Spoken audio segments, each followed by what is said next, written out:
Good morning. Welcome to Business Breakfast Show. Last night, US markets flat ga close అయ్యాయి. ప్రస్తుతం Asian indices లో majority of the indices slightly negative bias తో trade అవుతున్నాయి. Shanghai మాత్రం నష్టాల్లో trade అవుతోంది. So ప్రస్తుతం Chinese economy world market sentiment ను కొంత దెబ్బతీస్తుందని చెప్పుకోవచ్చు. Except for the year end factor ఏదైతే ఉందో దాన్ని కూడా కొంత సబ్జ్యూడ్ ఎన్విరాన్మెంట్ మొత్తం మీద కనిపిస్తుంది. అయితే చైనీస్ సంబంధించి ఎప్పటికప్పుడు వస్తున్న నెగిటివ్ వార్తలు, అక్కడ ఇన్ఫ్లేషన్ పెరుగుతోంది అన్న వార్తలు, అలాగే చైనీస్ మార్కెట్ నుంచి డిమాండ్ తగ్గుతుంది. For instance crude US Europe లో స్నో స్టామ్స్ ప్రారంభమయ్యాయి కాబట్టి యుఎస్ యూరోప్ నుంచి క్రూడ్ ఆయిల్ కు ఎక్కువ డిమాండ్ ఉంటుందన్న అంచనాలు ఉన్నప్పటికీ చైనీస్ ఎకానమీ కారణంగా క్రూడ్ ప్రైస్ కూడా నిన్న $91 కి దిగువన క్లోజ్ కావడం గమనించాం. అలాగే మరోవైపు డాలర్ వీకెన్ అవుతోంది against other major currencies. So ఇవన్నీ ప్రస్తుతానికి షార్ట్ టర్మ్ లో మార్కెట్స్ మీద ప్రభావం చూపిస్తున్న అంశాలుగా చెప్పుకోవచ్చు. ఇక మరొక డల్ ట్రేడింగ్ డే కి మార్కెట్స్ సిద్ధమవుతున్నాయి. ఈ నేపథ్యంలో అనలిస్ట్ కుటుంబరావు గారు, అలాగే సుందర్ గారు, mutual fund analyst Ram Prakash గారు, వీరంతా సిద్ధంగా ఉన్నారు మార్కెట్స్ పరిస్థితిపై విశ్లేషణ అందించేందుకు. సో కుటుంబరావు గారు, ఓవరాల్ గా సబ్జ్యూడ్ ట్రేడింగ్ గమనిస్తున్నాను. నేను కూడా ఆల్మోస్ట్ ఫ్లాట్ గానే క్లోజ్ అయ్యే మార్కెట్స్. సో ఇవాళ రేపట్లో ఎటువంటి ఏదైనా టర్న్ అరౌండ్ ఎక్స్పెక్ట్ చేస్తున్నారు మీరు? ఏదైనా డ్రామాటిక్ టర్న్ అరౌండ్ అయితే ఎక్స్పెక్ట్ చేయట్లేదు అనమాట. నిన్న కూడా ఇప్పుడైతే European markets opening second half లో మార్కెట్స్ కాస్త వీక్నెస్ డిస్ప్లే చేసినాయి. In fact spot Nifty below 6000 slide అవటం కూడా మనం చూసాం. ఓవరాల్ గా ఇంట్రాడే రేంజ్ కూడా చూస్తే నిన్న నిఫ్టీ ఫ్యూచర్స్ ది 50 పాయింట్స్ కంటే ఎక్కువ లేదు. అండ్ ఈవెన్ సెన్సెక్స్ ఇది స్పాట్ నిఫ్టీది కూడా జస్ట్ అరౌండ్ 40 పాయింట్స్ ఉంది. కాబట్టి నేను ఓవరాల్ గా అనుకుంటున్నా ఈ నెక్స్ట్ సెకండ్ వరకు థర్డ్ వరకు కూడా ఇట్లానే ఉంటుంది ట్రేడింగ్. ఓన్లీ థింగ్ రేపు ఎల్లుండి కాస్త హైట్ అండ్ యాక్టివిటీ ఉండొచ్చు. ఎందుకంటే రోల్ ఓవర్స్ కాస్త పెరుగుతాయి న్యూ సెటిల్మెంట్ కనమాట. ఎక్స్పెక్టేషన్స్ తోటి Q3 ఎక్స్పెక్టేషన్స్ తోటి సెలెక్టెడ్ స్టాక్స్ లో ఫ్రంట్ లైన్ స్టాక్స్ లో రోల్ ఓవర్స్ పెరగచ్చు అని చెప్పేసి అనుకుంటున్నా. అంతేగాని అదర్వైజ్ స్పెక్టాక్యులర్ మూవ్మెంట్స్ అయితే ఉండవండి.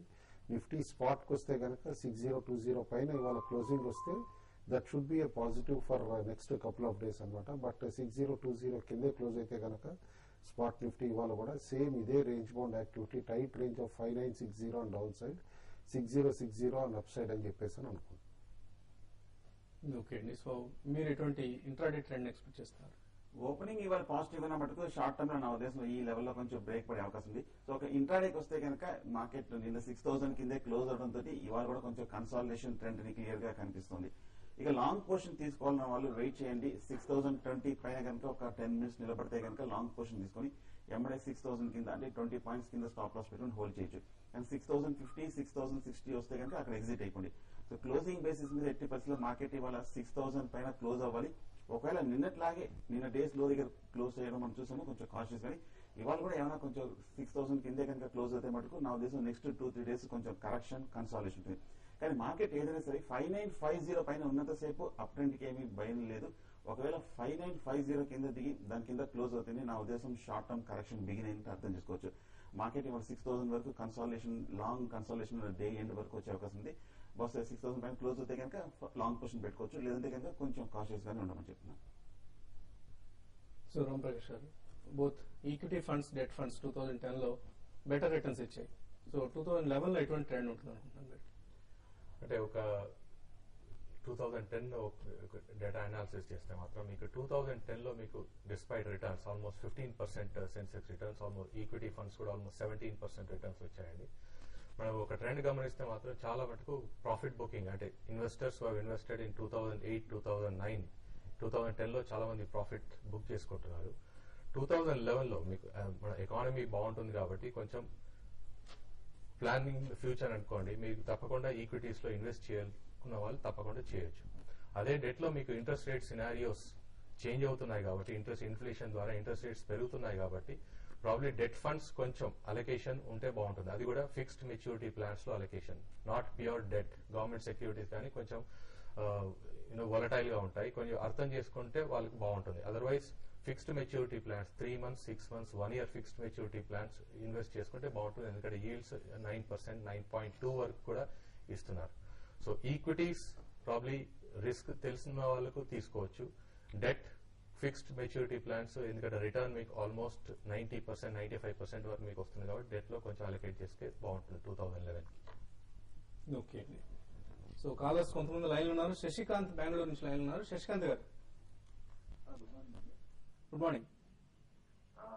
రేంకర్ షుగర్స్ లో నేను 100 రూపీస్ లో బై చేశానండి. ఓకే అండి.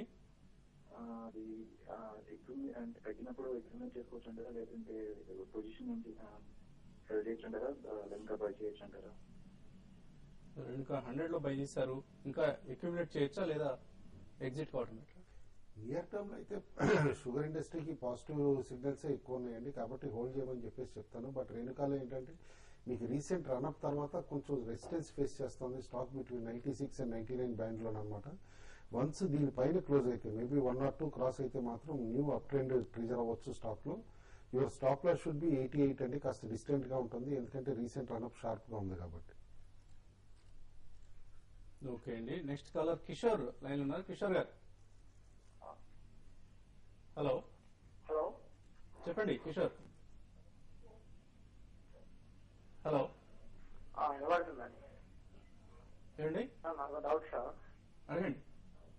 అదే మొన్న ఆర్థిక మాన్యం వచ్చి షేర్స్ అని పడిపోయి అన్నారు కదా, ఓకే అండి. అవన్నీ మరి ఏమైనా సార్, ఎవరు లాభపడ్డట్టు సార్? మరి ఎవరు లాభపడినట్లు అంటారా? చాలా మంది అమెరికా చేసిన మాన్యం లేదు అంటున్నారు, ఇండియా చేసిన మాన్యం అంటున్నారు. ఇంతకీ ఎవరికి వచ్చినారు సార్ మొత్తం సెన్సెక్స్ మొత్తం? సో ఎటువంటి సమాధానం సార్? ఆర్థిక మాంద్యం వల్ల లాభపడింది ఎవరు? ఇండివిజువల్ సెక్టార్స్ స్టాక్స్ లాభపడి అండి, లాభపడలేదని ఎవరన్నారండి? ఓన్లీ థింగ్ ఏంటంటే మీకు డిపెండ్స్, అమెరికాలో వచ్చేసేపటికి చాలా ఫైనాన్షియల్స్ అలాంటి సెక్టార్స్ అన్ని డ్యామేజ్ అయింది. బట్ ఆటో సెగ్మెంట్ అక్కడ స్ట్రాంగ్ గా రీబౌండ్ అయింది, టెక్నాలజీ రీబౌండ్ అయింది. సేమ్ థింగ్ మన దగ్గర టెక్నాలజీ సెక్టార్ కంటిన్యూస్ గా అవుట్ పెర్ఫార్మ్ చేసింది లాస్ట్ 1 year. కాబట్టి రెసెషన్ అవనండి, బూమ్ అవనండి, కొన్ని సెక్టార్స్ పెర్ఫార్మ్ చేస్తాయి, కొన్ని సెక్టార్స్ అండర్ పెర్ఫార్మ్ చేస్తాయి. మీరు సెలెక్ట్ చేసుకోవడంలో ఉంటుందండి. సో మార్కెట్ లో ఉత్థాన పతనాలు అంటే పెరగటం తగ్గటం అనేది సర్వసాధారణం అండి. ఆర్థిక మాంద్యం టైంలో మార్కెట్స్ అతీతం కాదు కదా. మార్కెట్స్ ఇన్ఫాక్ట్ ముందుగా పతనం అవుతాయి.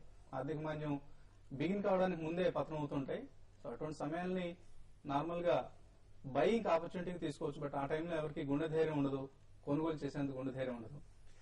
మీకు బుక్ రికమెండ్ చేస్తానండి, గ్రేటెస్ట్ ట్రేడ్ ఎవరని చెప్పేసి రాబర్ట్ జకర్మన్ ది రీసెంట్ గా వచ్చింది బుక్, చదవండి. అమెరికా రెసిషన్ లోకి పడినప్పుడు 1 single ట్రేడర్ $24 billion చేసుకోగలిగారనమాట. John Paulson greatest trade ever in history అని అంటారు. మీకు ఆ పుస్తకం చదివితే మీకు అర్థమైపోతుంది ఎవరు లాభపడ్డారని. ఓకే అండి. నెక్స్ట్ కాలర్ కిషోర్ హైదరాబాద్ నుంచి ఉన్నారు. కిషోర్ గారు sir good morning sir. Sundararao చెప్పండి కిషోర్. నిఫ్టీ పుట్ లో ఉన్నాను సార్. అది 1 week అయింది, కానీ డే బై డే 10 రూపీస్ తగ్గుతూ అవుతుంది, కానీ అసలు మూవ్మెంటే లేదు ఇప్పుడు. నెక్స్ట్ సిరీస్ కి ఏది తీసుకోమంటారు? ఏ పుట్ అండి? నిఫ్టీ అదే స్ట్రైక్ ప్రైస్ 6,000 పుట్ లో ఉన్నారు. సో మీరు టైం వాల్యూ అంతా కరిగిపోయే వరకు వెయిట్ చేస్తే ఇలాగే ఉంటుందండి పరిస్థితి. నిఫ్టీ చూస్తే కనుక లాస్ట్ 1 week గా 5850 నుంచి కంటిన్యూస్ గా పెరుగుతూ 200 points 6050కి వచ్చింది. కరెక్ట్ గా 6000 టచ్ అయినప్పుడు మీరు హై దగ్గర తీసుకున్నట్టు కదా. ఏమవుతుంటే ఈ లెవెల్లో 2-3 రోజులు ట్రెండ్ కన్సాలిడేషన్ సైడ్ వేస్ లో ఉన్నప్పుడు టైం వాల్యూ తోటి మీ ప్రీమియం కూడా తగ్గిపోయే అవకాశం ఉంది. సో కానీ ఓవరాల్ గా ఇమ్మీడియట్ గా బులిష్ గా లేదు కాబట్టి నెక్స్ట్ 2-3 days కి ప్రస్తుతానికి మీరు వెయిట్ చేయండి. కాకపోతే ఎక్కువ రోజులు వద్దండి, 6000 కింద ఉంటేనే మీరు హోల్డ్ చేయండి. ఇవాళ కనుక 6000 పైన క్లోజ్ అవుతే కనుక మీరు పుట్ తీసేస్తే బెటర్ అనిపిస్తుంది. నెక్స్ట్ కాలర్ నాయుడు హైదరాబాద్ నుంచి ఉన్నారు. నాయుడు గారు సార్. చెప్పండి. సార్ అపోలో టైర్ చేరీస్ ఎవరు బై చేశాం సార్.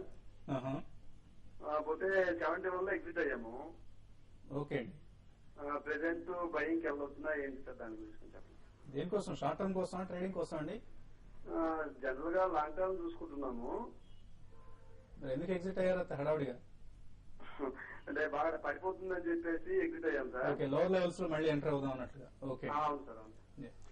ఎక్స్ట్రీమ్ లాంగ్ టర్మ్ కి అయితే కనుక Apollo Tyres around 60-66 levels good bet అవుతుందండి. ఎందుకంటే టైర్ ఇండస్ట్రీ కూడా చాలా కన్సర్న్స్ ఉన్నాయి.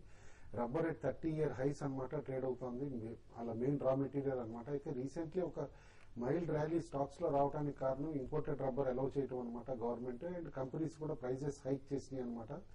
దానివల్లే ఈ మైల్డ్ ర్యాలీ వచ్చింది కానీ బట్ సస్టైన్ అవటం కష్టం అనుకుంటున్నాను, ఎందుకంటే ఈ 2 quarters కూడా రబ్బర్ ప్రైజెస్ హై ఉంటాయి కాబట్టి preferably between 60 to 66 for long term కొనండి.